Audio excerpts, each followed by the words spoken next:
Assalamualaikum warahmatullahi wabarakatuh. Jumpa kembali dalam channel Eman Sulaiman SIM, bukan dosen biasa. Siang ini saya ada janji dengan Bapak Eka Gumilar, konsultan properti yang juga alumni Politeknik Negeri Jakarta atau alumni Politeknik UI, serta koordinator Klaster Komunikasi dan Kebijakan Publik Dewan Pakar PKS. Janji ketemu di Cibubur Junction di Max Kopi. Dia sudah menunggu, ada yang membicarakan. Baik, kita berdiskusi ya. Oke.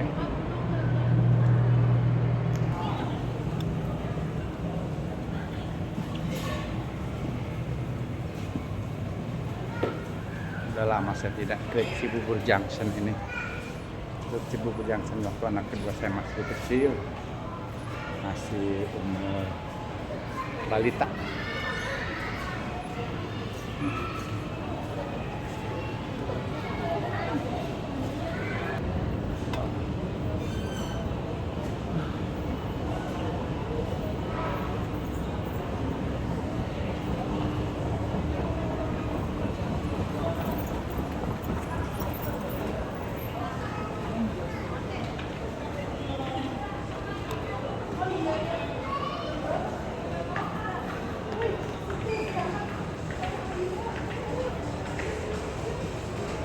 Mal sekarang sejak Jokowi berkuasa relatif lebih sepi karena pertumbuhan ekonominya juga seret. Ini dia Pak Eka, koordinator Klaster Komunikasi Dewan Pakar, calon bupati. Jadi Pak Eka sehat?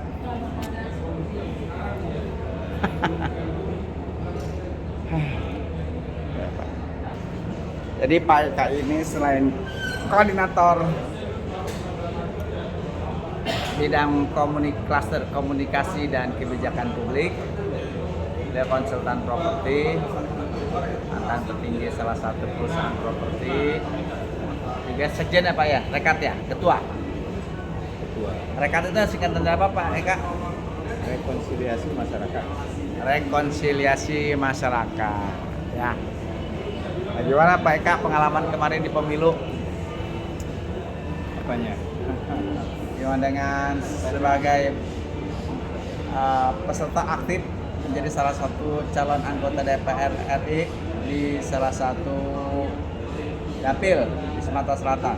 Gimana suka dukanya Pak Eka lihat masyarakat yang masih gimana?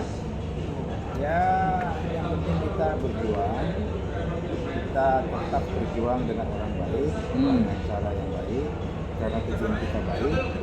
Kemenangan ya biarlah kalau tindakan.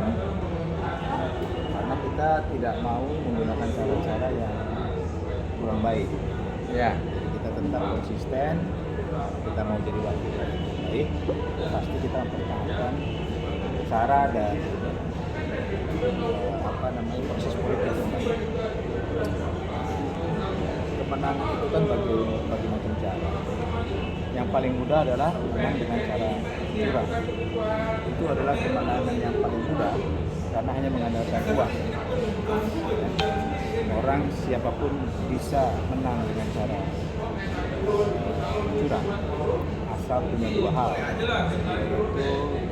punya uang dan punya nyali untuk menggeser lawan sendiri, ya, atau menggeser lawan dengan cara yang baik. Kita tidak punya keberanian itu. Uang bisa berbagai macam cara kita upayakan, tapi keberanian untuk melakukan tindakan-tindakan curang.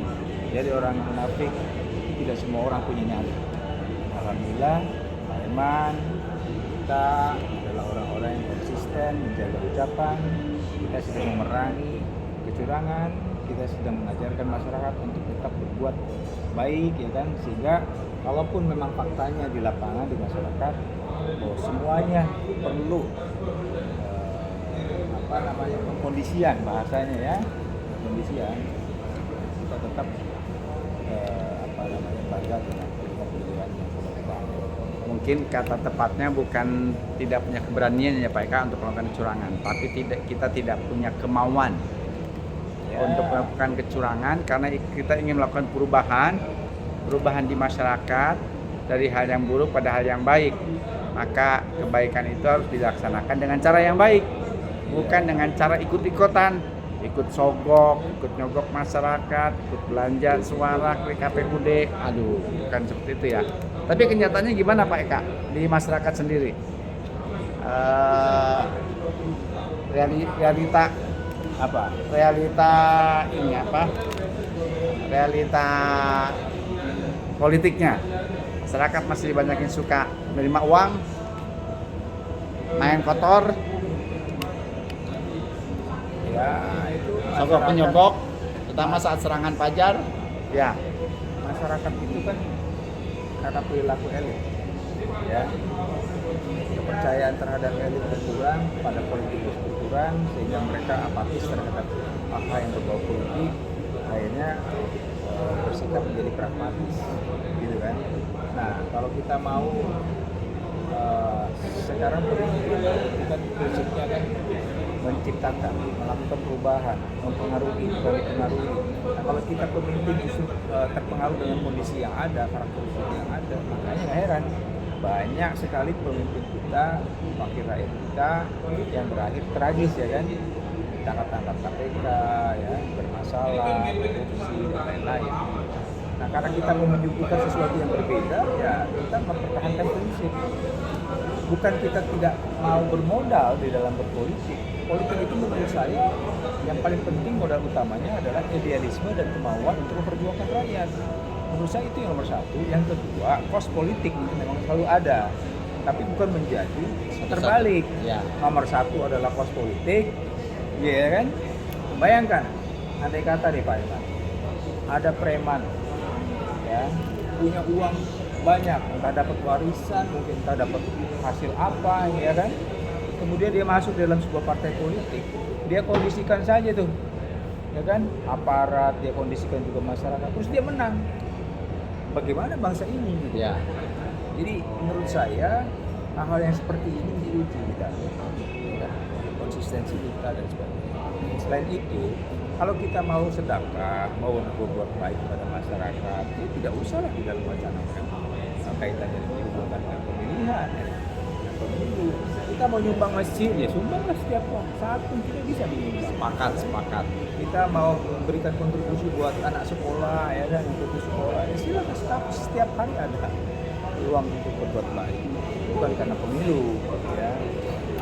Nah, tapi yang miris adalah orang yang diam, ya tidak melakukan apa-apa, tidak melakukan gerakan terhadap partai, tidak apa. Tahu-tahu pengkondisian di ujung, gitu, dan menang secara angka ya. Nah, menurut saya fakta-fakta politik yang memang ada saat ini yang harusnya menjadi evaluasi para elit, bagaimana sistem perpolitikan kita ini tidak membuka ruang untuk orang-orang yang hanya memanfaatkan politik menjadi semacam menggunakan cara-cara yang nggak baik. Saya kira sih itu sih Pak Eman. Pak Eka, apakah masyarakat masih suka money politik, suka nerima sogokan itu karena faktor masyarakatnya yang miskin, atau memang dikondisikan oleh para elit politik termasuk rejim yang sedang berkuasa sehingga gampang diatur? Kalau masyarakat kita itu timbulnya itu kan karena tidak percaya, kemudian timbul apatis ya terhadap politik. Ketika itu muncul, maka siapapun yang menawarkan program-program itu dianggapnya sesuatu yang melambung jauh. Akhirnya masyarakat berpikir shortcut. Pokoknya yang penting sekarang aja kamu punya uang, kamu kasih saya. Siapa yang ngasih, ya itu yang dipilih kan gitu.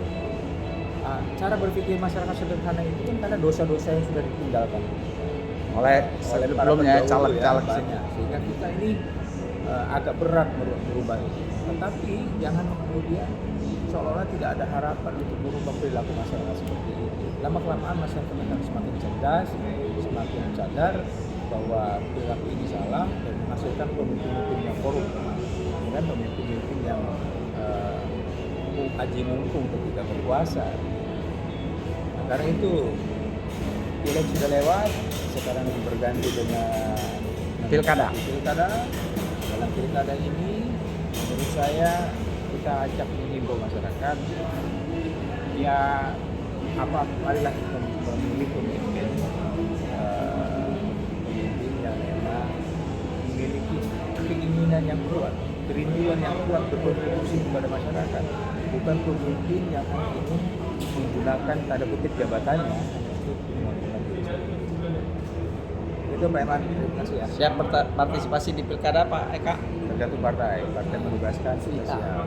Jadi kawan-kawan, audiens semuanya, kalau Anda memilih calon anggota DPR RI karena uang, maka siap-siap Anda akan menderita karena Anda hanya diberikan uang 100.000, 200.000 saja 5 tahun, kemudian Anda akan rugi karena calon anggota DPR RI yang menang karena uang sudah menyogok Anda lalu dia terpilih, maka dia akan melupakan Anda.